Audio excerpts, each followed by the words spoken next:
Ne yaptın sen? Ters mi döndün? Kalkamıyorsun değil mi? Oy pamuk. Pamuk pamuk pamuk pamuk pamuk pamuk. Hadi bakalım.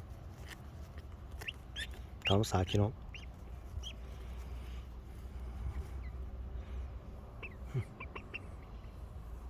Eşek, hadi git. Hadi.